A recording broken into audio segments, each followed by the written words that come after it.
성도 여러분들께서 이 믿음의 여정을 걸어오시기까지 많은 기도를 하나님께 드리셨을 겁니다. 그런데 이런 상황을 겪어보신 적이 있으실 거라 저는 믿습니다. 기도의 자리에 나왔는데 아무 말도 나오지 않고 또 무엇을 어떻게 구해야 될지도 혼란스럽고 그저 주여 주여 하는 말만 반복해본 그런 경험들이 있으실 거예요. 어려움 가운데, 도무지 이해하기 어려운 상황 가운데 우리는 그런 기도를 드릴 수밖에 없는 때가 있죠. 근데 이럴 때는 또 죄책감에 또 빠지지 않겠습니까? 나의 믿음이 떨어졌나 의심하게 되고 내가 하나님과 지금 멀어지고 있나 그렇게 걱정하게 되고 하나님께서 내 기도를 듣고 계시지 않은 것인가 라고 생각하기가 쉽습니다. 그런데요, 오늘 말씀은 그러한 기도마저도 응답으로 바꾸시는 하나님의 은혜에 대하여 말씀하십니다. 이 말씀을 통해서 연약한 우리 안에서 일하시는 성령님의 도우심을 발견하고 끝내 선으로 응답하시는 하나님을 더욱 사랑하고 신뢰하는 시간이 됐으면 좋겠습니다. 우리는 연약하기에 올바른 기도를 드릴 수 없습니다. 26절입니다. 이와 같이 성령도 우리의 연약함을 도우시나니 우리는 마땅히 기도할 바를 알지 못하나. 우리는 그리스도께서 다시 오실 때 완성될 그 구원의 영광을 소망하여 살아갑니다. 그러나 눈에 보이지 않는 것을 인내하고 기다리는 이 믿음의 여정이 결코 쉽지가 않죠. 그래서 바울은요 26절에 이와 같이라고 하면서 소망이 우리가 인내할 수 있도록 마음을 붙들어 주듯이 성령님께서 우리의 연약함을 붙들어 주신다고 얘기합니다. 그래서 바울은요 이 성령님의 도우심을 말함과 동시에 우리가 얼마나 연약하고 기도할 때마저도 연약함을 지금 먼저 얘기하고 있는 것입니다. 우리는 당연히 기도가 중요하다는 것을 알고 있습니다. 그런데요, 우리가 받아들여야 될 것은 그 어떤 사람도 자신이 무엇을 구해야 할지 정확하게 알지 못한다는 것입니다.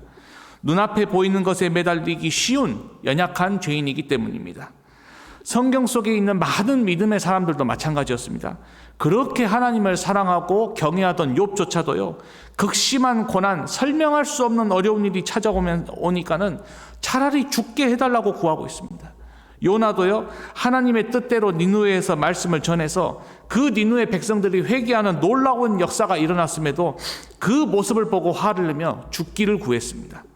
야고보와 요한도요 예수님께서 십자가를 앞두고 계신 순간에요 그들이 바라는 것은 하늘나라에 가서 좌우편에 앉게 해달라고 자신들의 영광을 구하고 있습니다.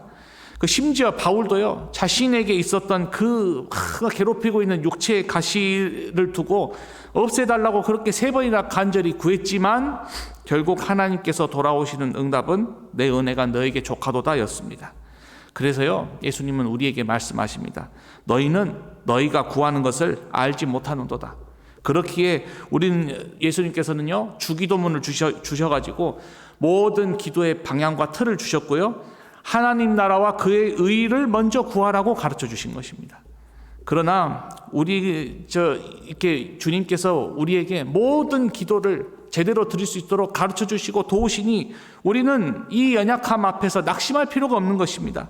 하나님께서요 이미 우리의 연약한 모습을 다 아시고 놀라운 은혜를 예비하셨으니 바로 성령님의 도우심입니다.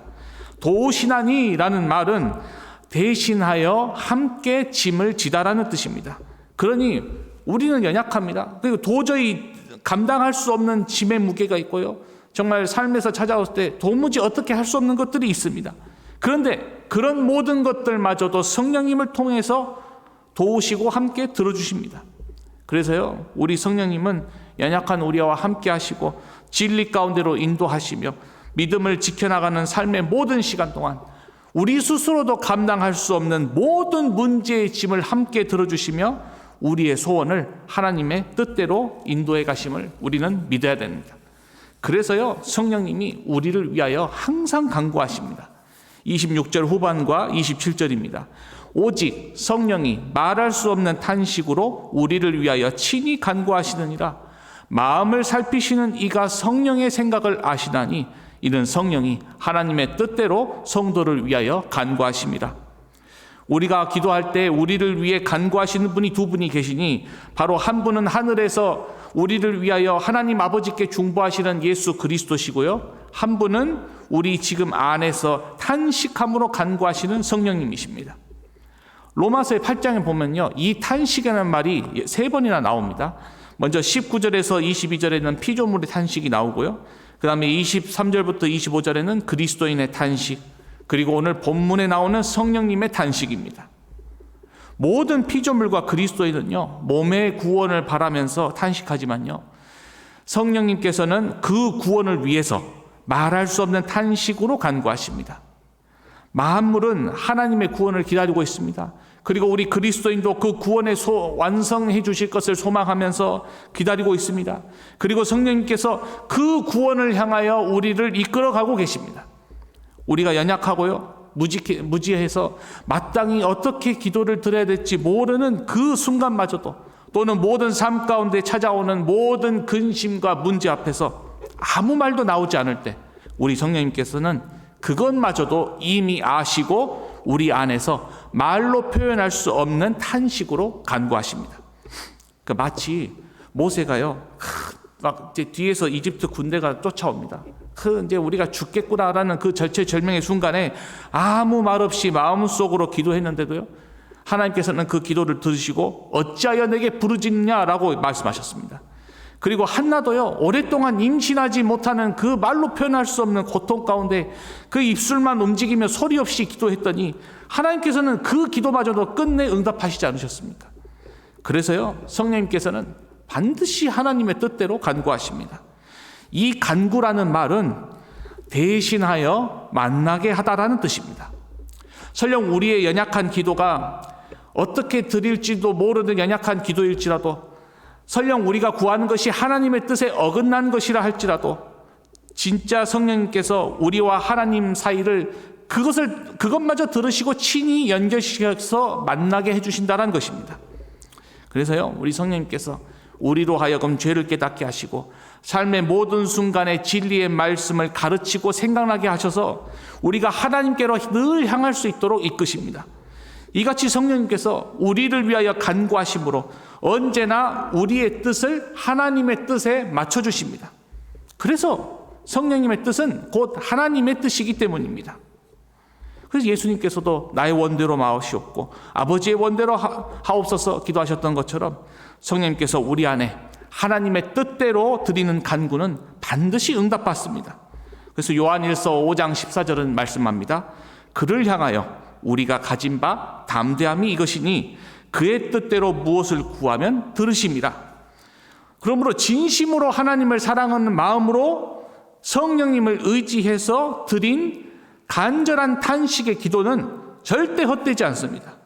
마음을 살피시는 하나님께서 이미 성령님의 생각을 아시기 때문입니다.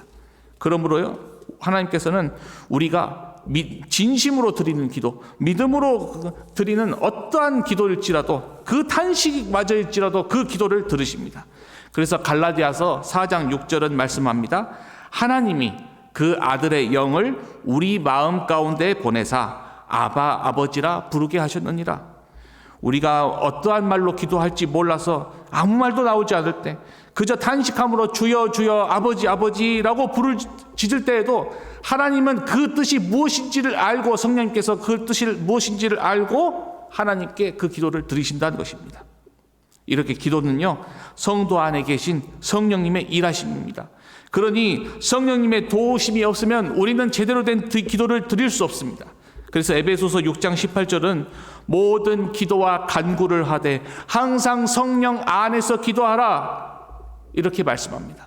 우리가 성령님을 의지해서 기도할 때 하나님께서는 가장 선하고 은혜로운 방법으로 응답하십니다. 바로 모든 것을 합력하여 선을 이루십니다. 28절입니다. 우리가 알거니와 하나님을 사랑하는 자 곧 그의 뜻대로 부르심을 입은 자들에게는 모든 것이 합력하여 선을 이루느니라. 합력하여 선을 이루는 놀라운 은혜는 먼저 하나님을 사랑하는 자들, 바로 하나님을 가장 귀하게 여기고 오직 하나님을 위해 살아가는 자들이 누립니다. 어떠한 상황 속에서도 하나님만 바라보고요, 좋은 일이든 나쁜 일이든 모든 것이 다 하나님께서 허락하신 일이다 인정하고 살아가기에 이 은혜를 누릴 수밖에 없습니다. 다음으로 그의 뜻대로 부르심을 입은 자들입니다. 디모데후서 1장 9절에는 이렇게 말씀합니다. 하나님이 우리를 구원하사 거룩하신 소명으로 부르심은 우리의 행위대로 하심이 아니요 오직 자기의 뜻과 영원 전부터 그리스도 예수 안에서 우리에게 주신 은혜대로 하심이라. 그러니 이 부르심마저도, 우리가 부르심을 받아 이 자리에 나올 수 있는 것도 하나님의 주권적인 계획하심과 은혜에서 비롯된 것입니다.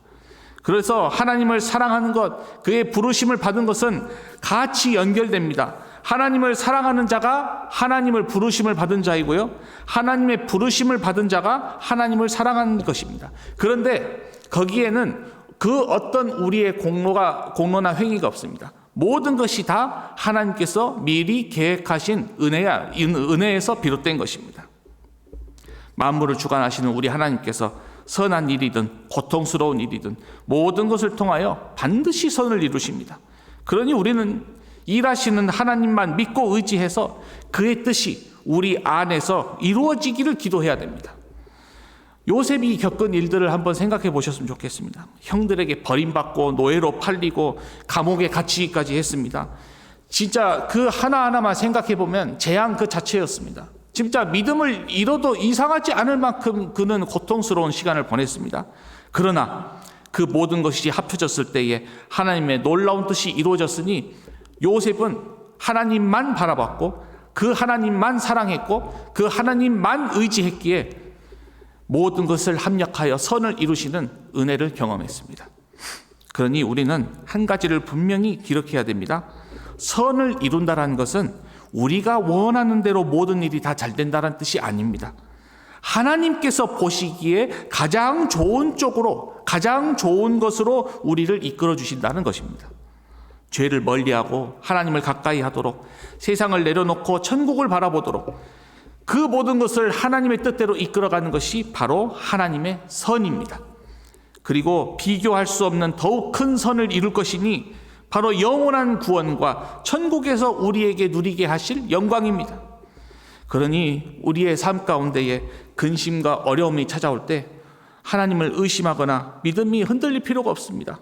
그 순간에도 성령님께서 우리 안에서 하나님의 뜻대로 간구하고 계시기 때문입니다.